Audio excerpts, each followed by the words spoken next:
Di tahun 1980, tepatnya di kota Hong Kong, terdapat sebuah klub malam yang menyajikan berbagai pertunjukan. Salah satunya adalah pertarungan bebas.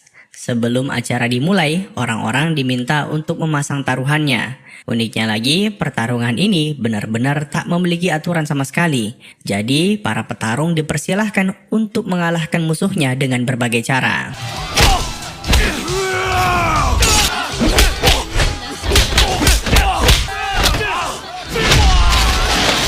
Dan akhirnya, imigran gelap bernama Chan Lok Wan, atau kita panggil saja Chan Lok, yang keluar sebagai pemenangnya. By the way, acara ini diselenggarakan oleh salah satu triad terbesar di kota Hong Kong. Grup mafia itu dipimpin oleh pria yang biasa dijuluki Mr. Big. Karena sudah menang, Chan Lok berhak mendapatkan bayaran yang cukup fantastis.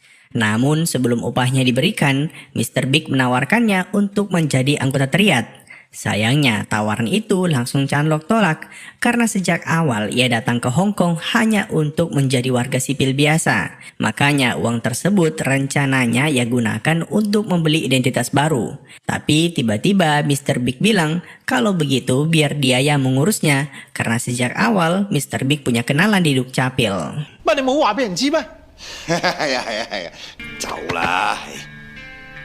Berdasarkan berita, setiap tahunnya ada 60.000 imigran gelap yang masuk ke kota Hong Kong, dan Chan Lok adalah salah satunya. Sejak tiba di kota tersebut, ia bekerja serabutan sambil menghindari kejaran polisi. Dan 2 minggu kemudian, akhirnya Chan Lok dipanggil untuk kembali menghadap Mr. Boss karena infonya KTP-nya sudah jadi. Ia pun dibawa ke markas sang pimpinan triad, tapi sayang sekali setibanya di sana, Chan Lok baru menyadari kalau selama ini ia telah ditipu. Mr. Big diam-diam menaruh dendam karena kemarin Chan Lok menolak untuk menjadi anggota triad dan memilih untuk mempermainkannya.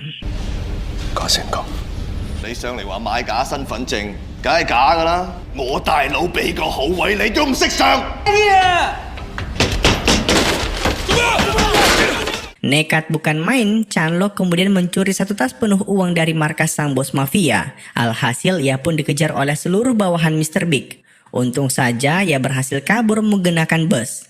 Namun di tengah perjalanan, sang tangan kanan bos triad bernama King berhasil mengikutinya.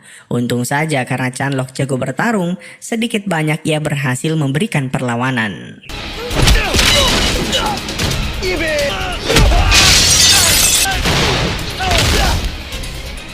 Karena bingung harus kabur kemana, akhirnya Chan Lok memutuskan masuk ke sebuah pemukiman padat penduduk yang biasa dijuluki dengan kota tembok.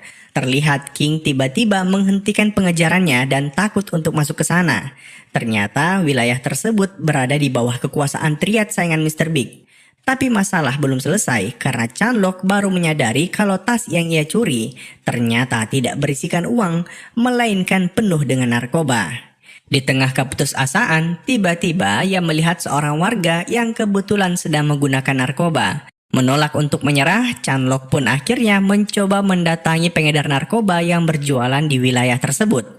Ia hanya berharap mereka mau membeli barang yang dibawanya, namun bukannya disambut hangat, Chan Lok malah dianggap berusaha menyaingi bisnis mereka.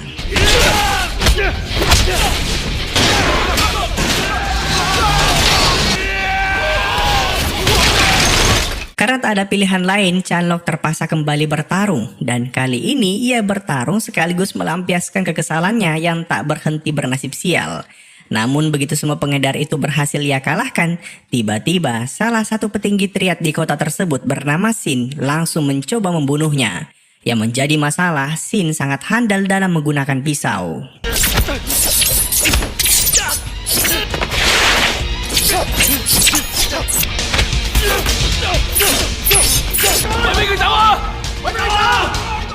Dibanding bertarung, Chan Lok memutuskan untuk melanjutkan pelariannya. Namun ia mulai kebingungan harus kabur kemana. Hingga akhirnya karena sudah terdesak, ia tak sengaja masuk ke sebuah tempat pangkas rambut dan mencoba menyandera pemiliknya. Tapi begitu Sin melihat pemandangan tersebut, ia hanya tertawa karena sejak awal tukang cukur itulah bos mereka.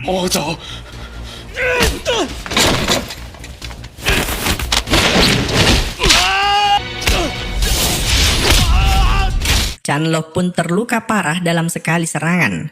Sang bos kota tembok yang biasa dijuluki Cyclone terlihat sangat santai dan bijaksana.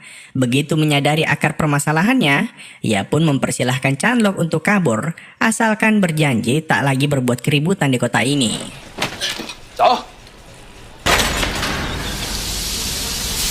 Sambil menahan perihnya luka-luka pertarungan tadi, Chanlok berusaha mencari tempat untuk beristirahat. Ia pun memutuskan untuk menginap di atas genteng rumah warga. Tapi ternyata kota itu tak seburuk yang diperkirakan, karena tiba-tiba beberapa warga tak dikenal memberinya makan dan minum. Bahkan tak lama kemudian, seorang pria bertopeng menyuruhnya untuk kembali ke tempat Cyclone agar masalahnya dituntaskan.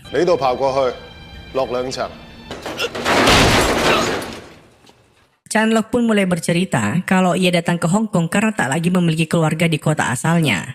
Namun baru juga tiba, ia sudah ditipu oleh Mr. Big. Pada akhirnya, Cyclone meminta tas penuh narkoba itu agar semua masalah ini selesai. Masalahnya jika barang haram itu tak segera dikembalikan ke pemiliknya, cepat atau lambat nyawa Chanlok akan menjadi taruhannya.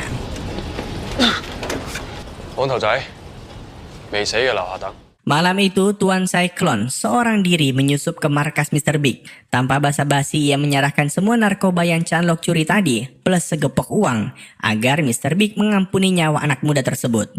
Tapi terlihat jelas, Mr. Big tetap tak setuju dengan perdamaian tersebut, dan diam-diam mencoba mengambil senjata yang ia selipkan di bawah kasurnya. Namun tiba-tiba...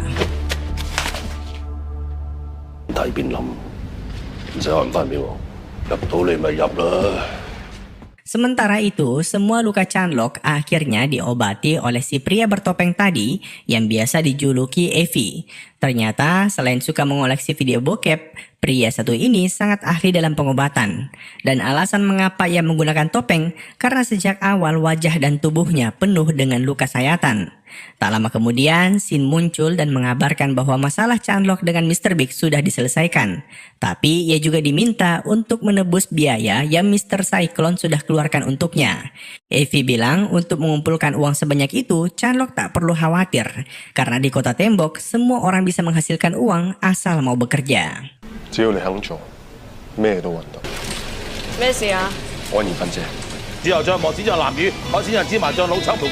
Akhirnya, sejak saat itu Chanlok memutuskan untuk melanjutkan hidup di dalam kota tembok. Berkat rekomendasi Evie, ia dapat langsung bekerja di sebuah toko daging. Walaupun awalnya sempat kesulitan dalam beradaptasi, tapi pada akhirnya ia mampu melakukan semua tugas yang diberikan. Tak sampai sana, Chanlok yang bekerja keras bahkan memutuskan untuk bekerja di beberapa tempat. Mulai dari membantu mengantarkan makanan, tabung gas, dan sebagainya. Semua itu ia lakukan agar bisa segera membeli identitas baru. Dan untuk menghemat pengeluarannya, Chanlok bahkan hanya tidur di atap rumah warga, serta mandi di tempat umum. Tentu saja hal ini mengundang perhatian Tuan Cyclone. Diam-diam ia merasa iba dengannya dan mengajaknya untuk makan malam.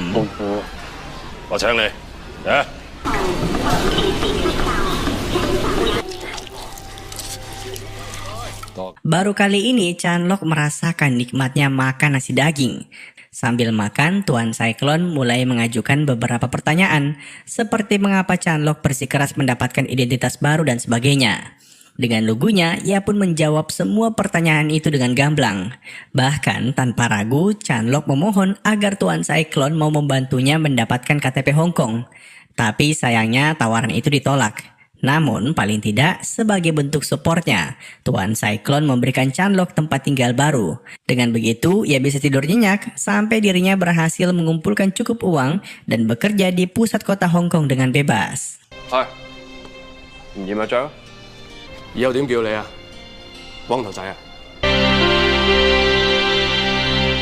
Singkat cerita, beberapa waktu kemudian, seperti biasa Chanlok bertugas mengantarkan gas LPG di salah satu tempat prostitusi. Tapi kali ini ia cukup kaget karena di sana ia menemukan seorang bocil yang sering membantunya ketika bekerja di toko daging. Anak ini dijuluki Fishball atau bakso ikan. Ternyata ibu Fishball adalah seorang pekerja seks komersial.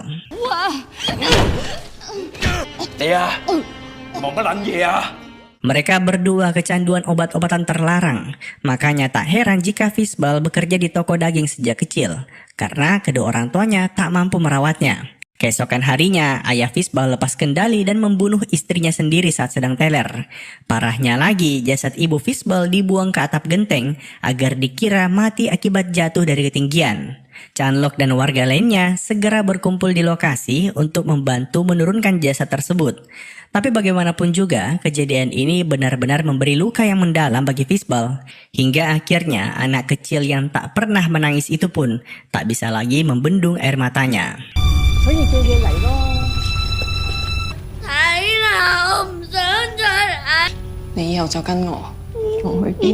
Inilah realita Kota Tembok, di mana isinya adalah para kriminal. Sekalipun Tuan Cyclone selalu berusaha menjaga warganya agar di jalan yang benar, tapi bagaimanapun juga dia bukanlah penegak hukum. Chanlok yang emosi memutuskan untuk membalaskan kematian ibu Fishball, tapi agar tak menimbulkan masalah di kemudian hari, ia mencoba menutupi identitasnya menggunakan permen kacamata dan handuk seadanya. Uniknya lagi, ternyata malam itu bukan hanya Chanlok yang berniat demikian. Diam-diam, Shin dan beberapa bawahan Mr. Cyclone juga bersiap-siap untuk membalaskan kematian ibu Fishball.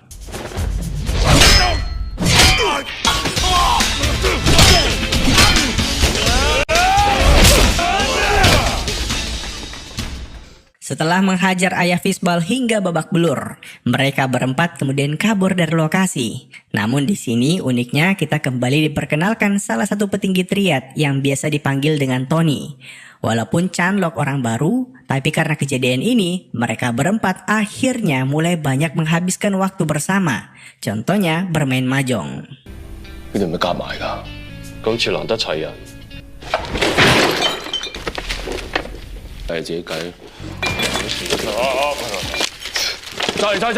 Beberapa hari kemudian, Tuan Cyclone dan Chanlok kembali berbincang santai.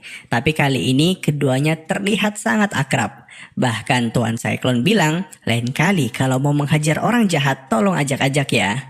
Seakan-akan mereka berdua sudah seperti ayah dan anak.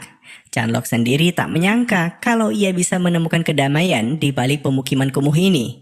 Namun kebahagiaan itu tak berlangsung lama karena kota Hong Kong rencananya akan kembali di bawah pemerintahan negara Cina. Buat kalian yang biasa baca buku sejarah pasti tahu kalau dulunya Hong Kong sempat dijajah oleh Jepang dan Inggris. Anyway, yang menjadi masalah, pemerintah Cina sejak awal sudah berencana untuk menghancurkan Kota Tembok karena dianggap sebagai sarang dari para kriminal dan imigran gelap. Tuan Cyclone sendiri tak bisa berbuat apa-apa, apalagi diam-diam ia sedang menderita penyakit kanker paru-paru.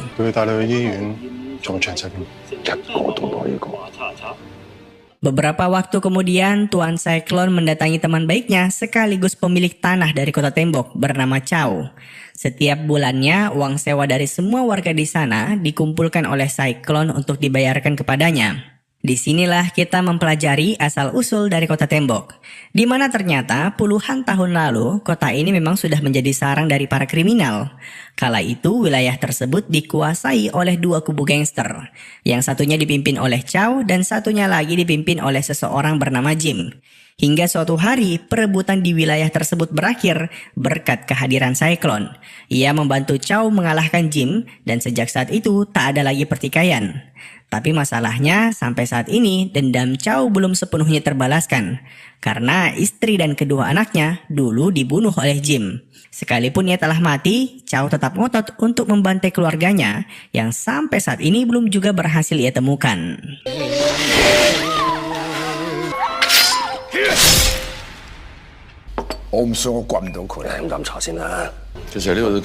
Di lain sisi, karena isu Kota Tembok akan dirubuhkan semakin mencuat, Shin, Evie, dan Tony mulai menyiapkan rencana mereka masing-masing. Evie yang suka karaoke berniat untuk mendirikan tempat hiburan malam, sedangkan Tony berencana untuk mendirikan gengnya sendiri. Tapi di balik itu semua, ada Chanlok yang tak bisa menyembunyikan kesedihannya. Ternyata diam-diam ia sudah terlanjur cinta dengan Kota Tembok. Bahkan malam itu ia mendatangi Tuan Cyclone agar diizinkan tinggal di sana selamanya. Namun Tuan Cyclone bilang, cepat atau lambat, kota ini akan dirubuhkan. Jika memang Chanlok ingin bekerja untuknya, maka ia harus mulai belajar menjadi tukang cukur. Malam itu, dengan senang hati, Tuan Cyclone menurunkan ilmunya sebagai tukang pangkas rambut.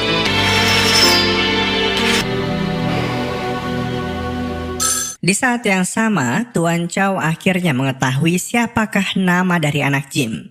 Untuk merayakan hal tersebut, malam itu ia mengundang semua sahabatnya dalam jamuan makan malam. 4 sekawan juga ikut diundang dalam perayaan tersebut.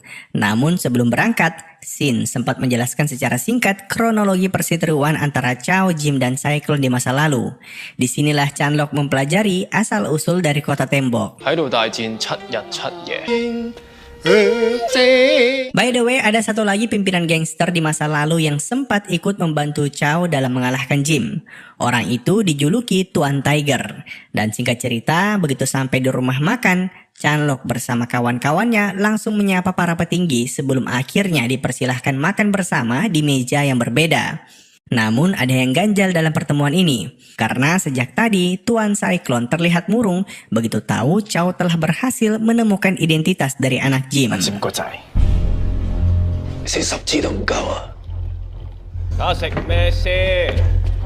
Ternyata Cyclone dan Jim dahulu teman baik. Bahkan dia adalah salah satu pelanggan pertamanya saat mulai mencoba jadi tukang pangkas rambut.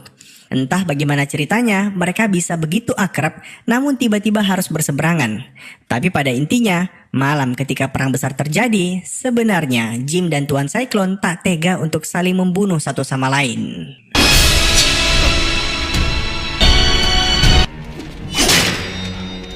Hingga pada akhirnya Jim bilang sebaiknya mereka melanjutkan pertarungan ini dengan cara menutup mata masing-masing menggunakan kain. Dengan begitu tak akan ada rasa iba saat mengayunkan senjatanya. Tapi sebelum pertarungan dilanjutkan, keduanya saling berjanji. Jika Jim menang, ia harus melanjutkan mimpi Cyclone sebagai tukang cukur.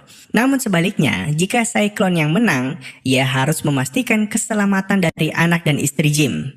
Pada akhirnya, Cyclone keluar sebagai pemenang dan ia pun harus menepati janjinya. Lagi pula, sejak awal Jim sudah menunjuk Cyclone sebagai bapak angkat dari putranya.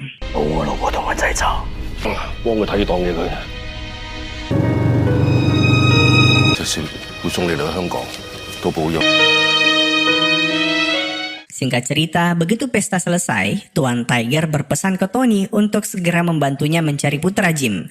Mereka belum tahu wajahnya seperti apa, tapi yang jelas orang itu bernama Chanlok Wan. Sontak Tony pun kaget dan segera memberitahu Sin soal ini. Alhasil rahasia itu tak bisa lagi Cyclone sembunyikan. Ternyata Chanlok adalah anak sematawayang dari Jim.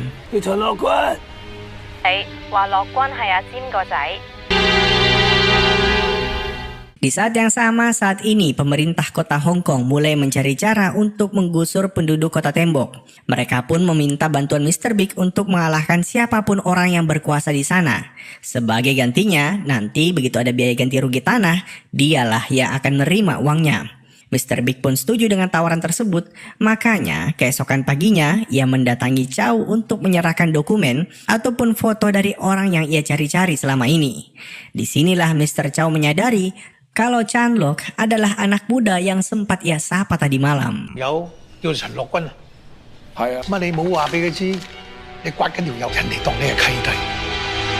Chanlok sendiri belum sadar kalau nyawanya dalam bahaya. Apalagi posisinya masih setengah teler setelah minum-minum tadi malam. Yang sibuk malah kedua sahabatnya. Mereka segera mengemas semua barang Chanlok dan memintanya untuk segera kabur dari kota Hong Kong. Tentu saja begitu sadar, Chanlok tak setuju dengan ide tersebut.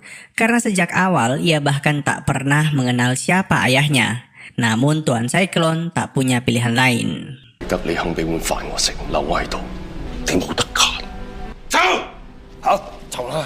Sayangnya, begitu akan kabur, tiba-tiba Chow dan Tuan Tiger bersama beberapa bawahannya sudah tiba di lokasi.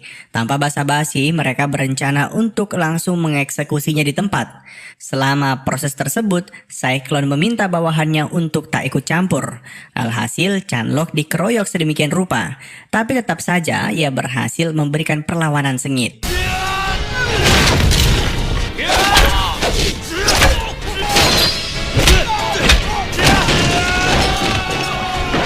Hingga pada akhirnya karena Tuan Tiger dan semua bawahannya berhasil dikalahkan oleh Chanlok, terpaksa Tuan Chow turun tangan. Sebagai bos triad paling berkuasa di kota Hong Kong, ia mampu memberikan serangan yang mengakibatkan Chanlok terluka parah. Namun pada akhirnya umur tak bisa dibohongi. Begitu stamina Tuan Chow mulai habis, disitulah Chanlok memberikan serangan balasan.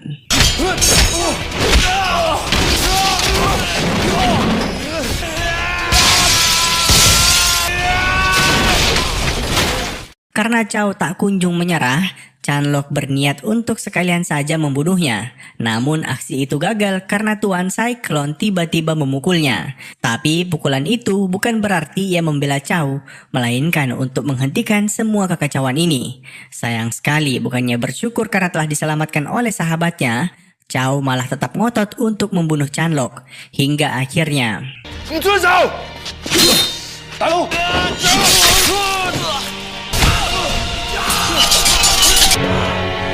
Pada akhirnya, Chow dipaksa untuk menghentikan balas dendamnya.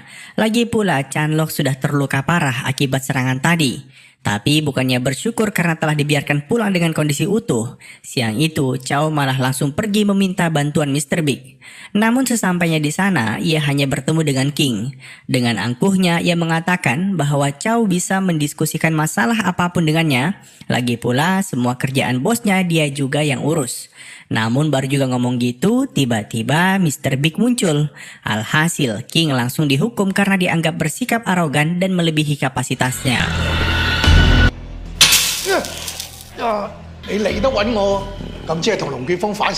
Balik lagi ke masalah utama, Mr. Chow menawarkan akan memberikan bayaran berapapun asalkan Mr. Big dan anak buahnya berhasil membalaskan dendamnya. Dan mereka berdua pun sepakat. Di saat yang sama, luka Chanlok segera diobati oleh Evie. Tapi tetap saja ia mengalami pendarahan hebat dan harus segera dibawa ke rumah sakit. Tapi yang lebih penting lagi, ia harus segera dibawa keluar dari kota tembok karena Chow pasti akan kembali untuk membunuhnya.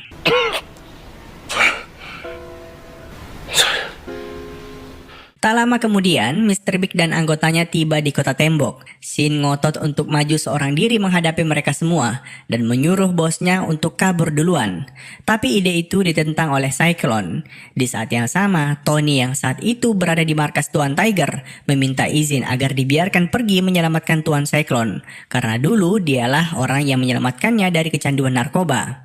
Balik lagi ke situasi di kota tembok, di mana Mr. Big bilang semua tanah ataupun ruko di sana sudah tak boleh lagi mereka tinggali karena Chow sebagai pemilik sah dari tempat tersebut sudah tak lagi menyewakannya. Jika Cyclone tak ingin itu terjadi, ia bisa menyerahkan nyawa Chanlok sebagai gantinya. Sebenarnya di sini Tuan Cyclone mencoba mengulur waktu dan mengajak musuhnya berbincang agar Evie bisa menyeludupkan Chanlok keluar dari kota tembok. Namun masalahnya semua rencana mereka akhirnya terbongkar dan perang antar triad pun terjadi.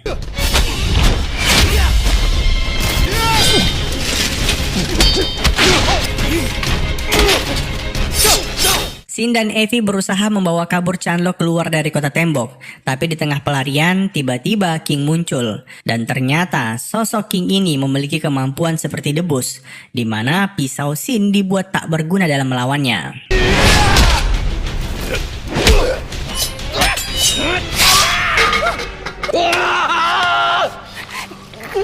Di saat yang sama, sejak tadi Tuan Cyclone dan Mr. Big tak berhenti berduel. Tapi kita semua sadar kalau kondisi kesehatan Cyclone sudah tak memungkinkannya lagi untuk bertarung. Makanya di sini ia terlihat kesulitan untuk melawan musuhnya. Di lain sisi, tak lama kemudian Tony datang untuk membantu teman-temannya dalam melawan King. Tapi apapun serangan yang dilancarkan, seakan-akan tak berguna sama sekali dan pada akhirnya mereka semua dibuat tak berdaya.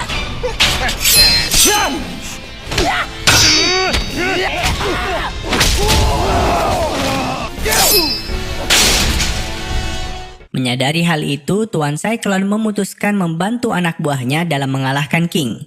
Mr. Big sendiri saat ini sedang sibuk menghadapi salah satu anak buah Cyclone yang cukup jago dalam menggunakan pedang. Sayangnya karena perbedaan skill yang cukup jauh, alhasil anak buah Cyclone juga ujung-ujungnya berhasil dikalahkan. Di saat-saat terakhir, Tuan Cyclone harus kembali menghadapi Mr. Big dan King secara bersamaan. Hal itu menjadikan penyakitnya semakin parah.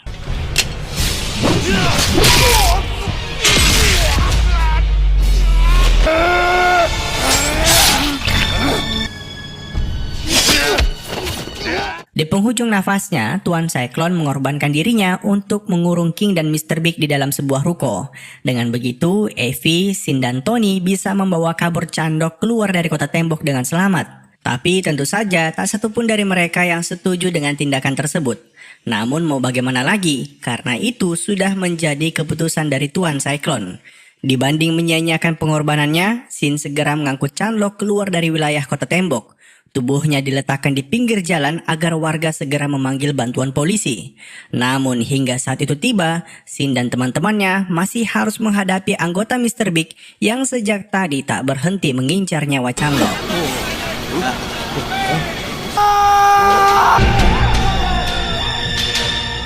Pada akhirnya Chandok berhasil dibawa pergi oleh polisi.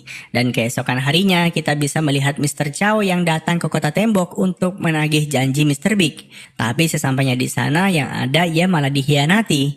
Diam-diam sejak awal mereka memang ingin mengambil alih kepemilikan kota tembok. Bahkan King berhasil membawa 3 orang tuan tanah yang juga pemilik resmi dari semua rumah dan ruko di kawasan tersebut. Pada akhirnya mereka semua dipaksa untuk menyerahkan kepemilikannya jika tak ingin nyawanya dihabisi.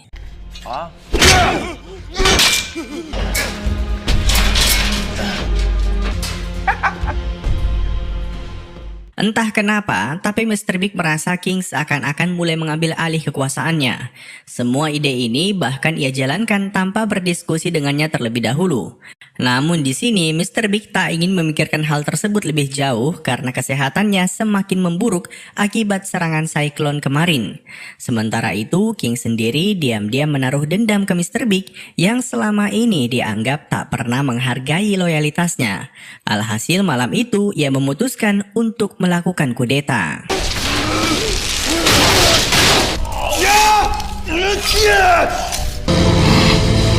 Akhirnya, sejak saat itu, King mengambil alih kekuasaan Mr. Big. Tak ada satupun orang yang berani melawan keputusannya, karena King memang dianggap piawai dalam mengelola organisasi tersebut. Singkat cerita, beberapa waktu kemudian, Chandok yang ditahan oleh polisi karena dianggap imigran gelap, akhirnya dibebaskan karena berhasil membuktikan kalau dirinya dulu lahir di kota Hong Kong. Identitas yang sejak lama ia dambakan itu pun berhasil ia dapatkan tanpa harus mengeluarkan uang sepeser pun.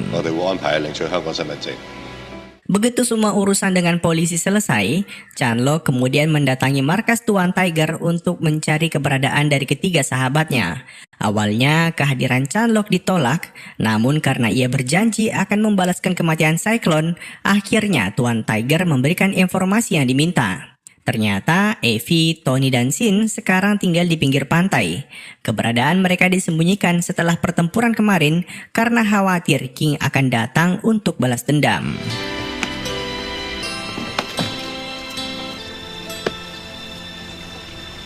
Seperti dulu kala, begitu kembali berkumpul, mereka berempat menghabiskan waktu semalaman untuk bermain mahjong.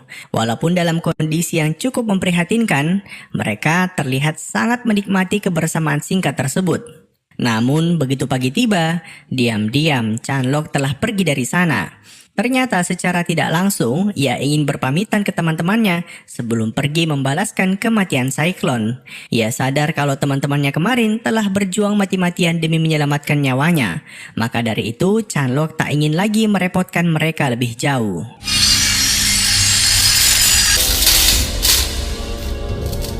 Malam itu saat anggota King sedang bersantai setelah merayakan Imlek, tiba-tiba mereka melihat sekumpulan asap.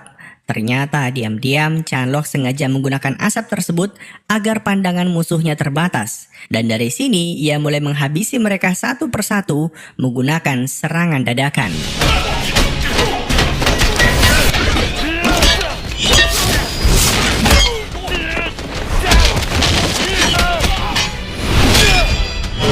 Chandok membantai hampir semua anggota King menggunakan senjata buatannya.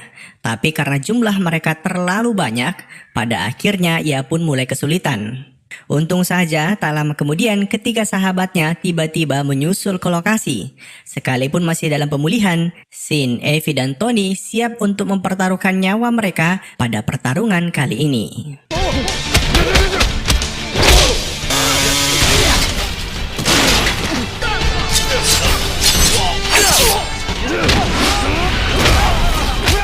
Sayangnya aksi mereka tiba-tiba terhenti karena King mengeluarkan senjata api.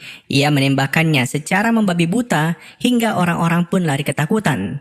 Namun di sini terlihat King benar-benar dendam ke Chanlok dan berusaha mengejarnya kemanapun ia pergi. Syukurnya Chanlok yang jago bertarung berhasil memanfaatkan kondisi kota tembok yang penuh dengan celah untuk memberikan serangan dadakan.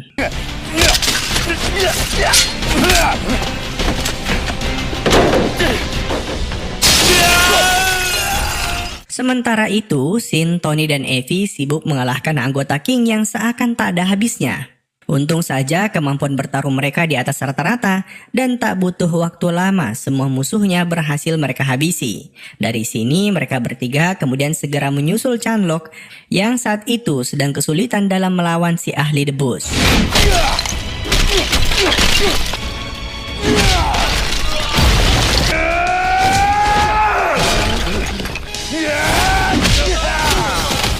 Evie dan Chanlok dihajar habis-habisan oleh King. Kejadian kemarin kembali terjadi. Serangan mereka seakan-akan tak bisa melukai tubuhnya. Namun tak lama kemudian, Tony dan Shin muncul dan mulai mengatur strategi baru. Perlahan tapi pasti, mereka berempat mulai berhasil mengikat tangan dan kaki King agar tak sempat untuk menggunakan kemampuan debusnya. Tapi pada akhirnya...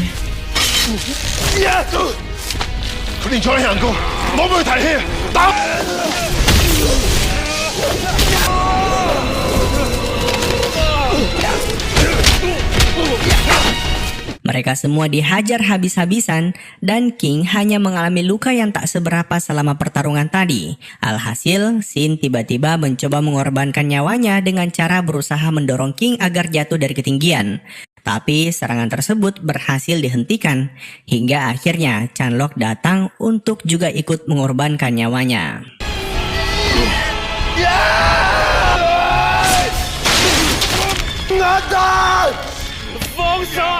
Shin tak tega jika kawannya harus mati demi mengalahkan King. Makanya ia mempertaruhkan lengannya agar Chanlok selamat dari proses jatuh tadi. King sendiri yang kebetulan sedang memegang golok tak berhenti melayangkan serangan. Untung saja Chanlok berhasil memanfaatkan serangan tersebut dan pada akhirnya memaksa King untuk menelan pecahan goloknya sendiri.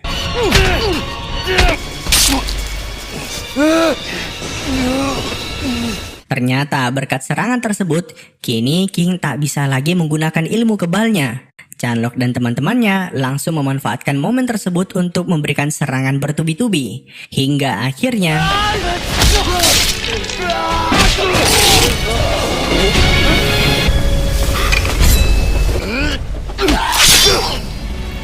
pada akhirnya kematian Cyclone berhasil mereka balaskan. Dari sini mereka berempat kemudian mampir untuk menyelamatkan Tuan Chao yang hampir mati akibat dikurung di kandang besi selama beberapa hari.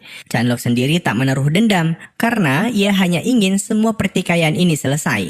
Dan singkat cerita, beberapa hari kemudian, 4 sekawan itu pun akhirnya bisa kembali menikmati pemandangan kota Hong Kong dari atap kota tembok. Sekalipun kota itu tak lama lagi akan dirubuhkan, tapi bagi Chanlok tak masalah.